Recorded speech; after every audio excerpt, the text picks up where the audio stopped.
Shalom and welcome to another in our series of podcasts from Temple Beth Am, a dynamic center for conservative Judaism in Los Angeles. This is Meditation and Mindfulness with Rabbi Adam Kligfeld. The last line of the first aliyah of Parshat Ki Tavo, of the first aliyah, at least that is read on the weekday. Ki Tavo is one of the few parashot where the first aliyah on Shabbat morning is different than the aliyah we read on Shabbat afternoon, Monday and Thursday. We can go into that another time. Begins with the words Hashkifa Mimon Kodshecha. I first started thinking about that when there was a song that was came out in the 90s by the group Kol Achai, which were three brothers who had three Israeli brothers who had beautiful voices, and because they're brothers, their voices had similar timbres. They came out with a lot of beautiful liturgical music. They're probably still performing. There's a great video from the 90s of them singing the national anthem at Shea Stadium on the Jewish Heritage Day. It's so cute with their Israeli accents. Oh, say, can you see by the dawn's early light? But their voices are beautiful together. And they wrote a beautiful song, Hashkifa Mimon Kodshecha. What does Hashkifa Mimon Kodshecha mean? Hashkifa from the root shakaf. Anyone know what the root shakaf means? Outlook, hashkafa. Hashkafa, outlook. You are wearing mishkafayim. Yeah. Lahashkif, it's understood to be to see, even though the form of the verb lahashkif is hifil, causative, which usually says to make someone else do something, but for some reason we just translate lahashkif to look, but it's a different looking than lirot, to look out, to gaze. It's sort of like a noble kind of looking. Hashkifa mim'on kodshecha. Ma'on is an abode. You think even in modern Hebrew, ma'onot are dorms, right? Aren't ma'onot dorms or barracks or something? Kodshecha, the abode of your holiness. So this is Moses speaking to God. A lot of these parashas are taking place at the very, very, very, very, very chronological end of the story, and asking God to gaze out from your heavenly abode, literally the abode of your sanctity. And then the next part of the verse is and bless the people and the land that you've given them. The Bechor Shor, Rabbi Yosef Bechor Shor, who was a 13th century French commentator, tries to understand what should we understand about the phrase, God look out at us. And he says something to me that's incredibly contemporary. But I guess the human condition hasn't changed that much in hundreds of years. You know how when you were young, you would constantly be telling your parents, Dad, look, Mom, look, when you are diving into the pool, or when you came back with something from school that you had made, right? I never outgrew that. Right? Now my parents are gone, and I miss being able to show them, Mom, Ima, Abba, look what I did. Right? Look, aren't you proud of me? Right? And so that gets transferred then maybe to a spouse or to a friend. Wanting the one that birthed you and that you turn to see you in your achievements and to see you in what you think is beautiful about you is a very, very natural human condition. And the Bechor Shor says that's what's going on here. Moshe is saying to God, God, gave us a challenge, particularly after the sins of the golden calf and the mistakes of the spies, to turn ourselves into a people that would earn the land that we're going into. Look at us. We did it, God. Hashkifa mon kachecha. Don't pretend, don't believe that we are the same people we once were. And I'm not going to be with them, but I'm proud of them. I want you to be proud of them too. It's such a sweet rendering of that moment. God, please look down. Look, we're doing good. And I want you to see that we're doing good. And I want you to bless us before I'm gone. It takes a verse which seems very lofty and makes it very, very intimate and very personal. And I've been thinking about that, and particularly thinking about who are the people in our lives who would delight if we hashkifad, if we looked at them with pride, right?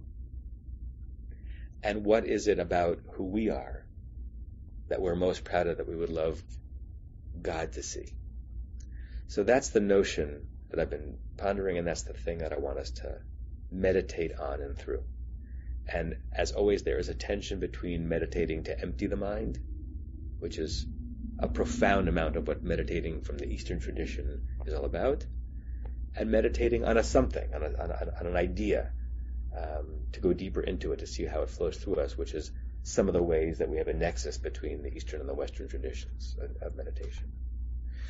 So that is if while I'm going through this, you'd rather just use the voice as like a lullaby and not have to, think about the words and the concept, that's fine too. Okay. With that in mind, I invite you to close your eyes. And unlike last week, we will breathe our way into mindfulness. And we will position ourselves into mindfulness. So if you haven't already, place your feet flat on the ground in front of you. Even if you don't need to reshuffle your position, claim this position with kavanah, with intent.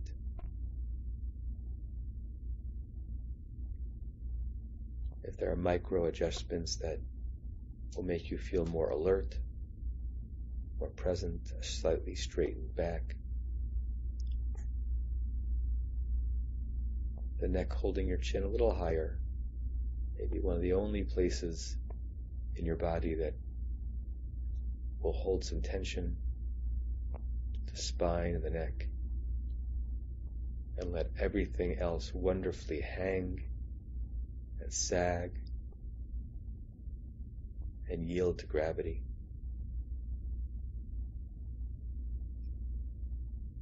This is always one of my favorites when I do it to myself. Let your eyes in their sockets descend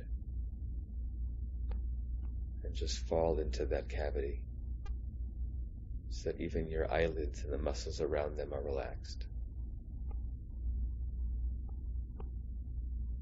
Place your hands on your legs, either palms down, so you are gently embracing yourself, or palms up, a stance of openness to the world and to this moment.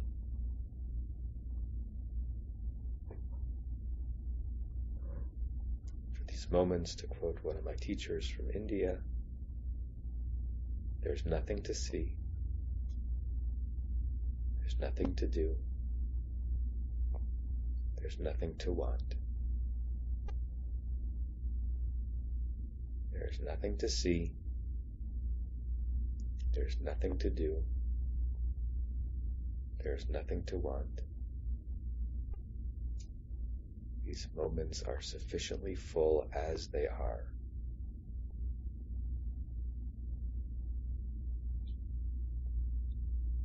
Breathe in through your nose and out through your mouth. You can slightly deepen the breaths, but no need to exaggerate. Just be aware of your breaths. Try to breathe from the bottom of your belly rather than just from the top of your chest. Feel and appreciate the musculature of your abdomen that draws the air in and expels it out.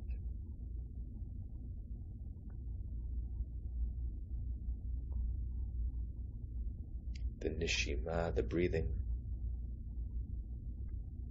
that animates your neshama, your soul.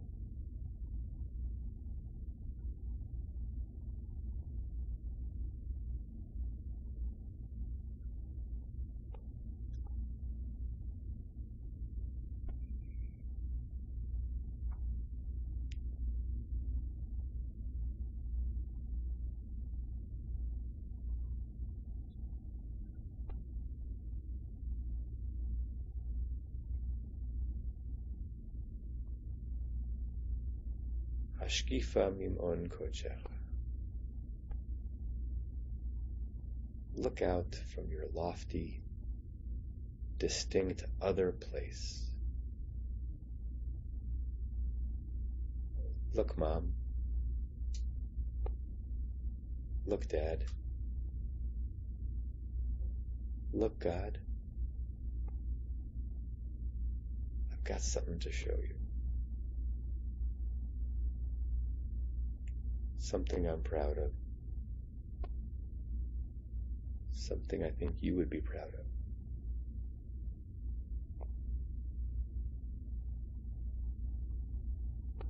Who is asking that of you?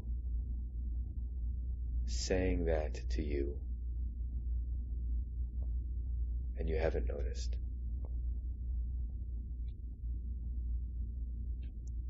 Who deserves your proud gaze?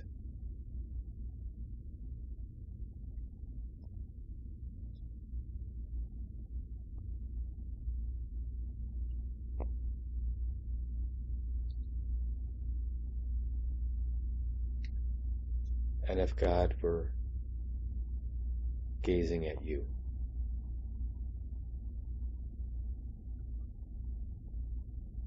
what would you be most proud to show?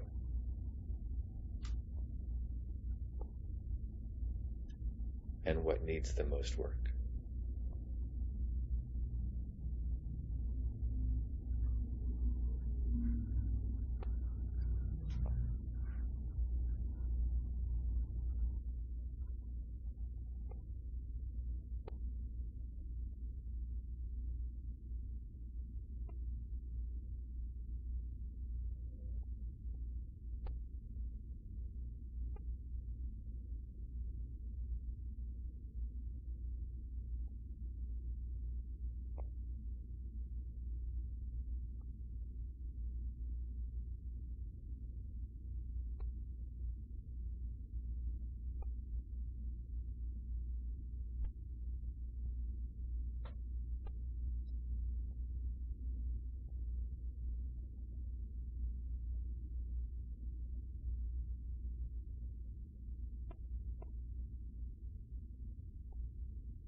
Find your way back to the surface. We'll say the closing meditation prayer, and then I'm going to share a song with you before we close.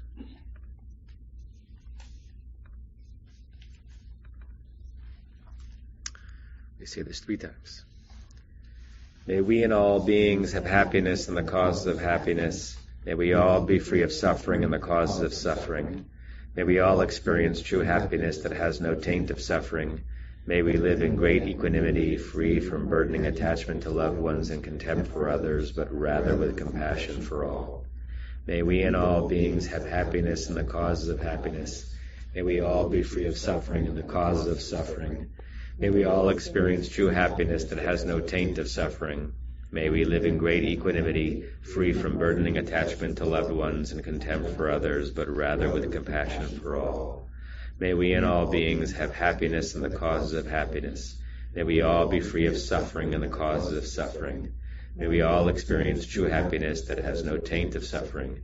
May we live in great equanimity, free from burdening attachment to loved ones and contempt for others, with compassion rather for all. You have been listening to another in our series of podcasts from Temple Beth Am, a dynamic center for conservative Judaism in Los Angeles. If you enjoy these podcasts, we invite you to write a review on the Apple Podcast site or wherever you get your podcasts. For more information about Temple Beth Am Los Angeles, go to tbala.org.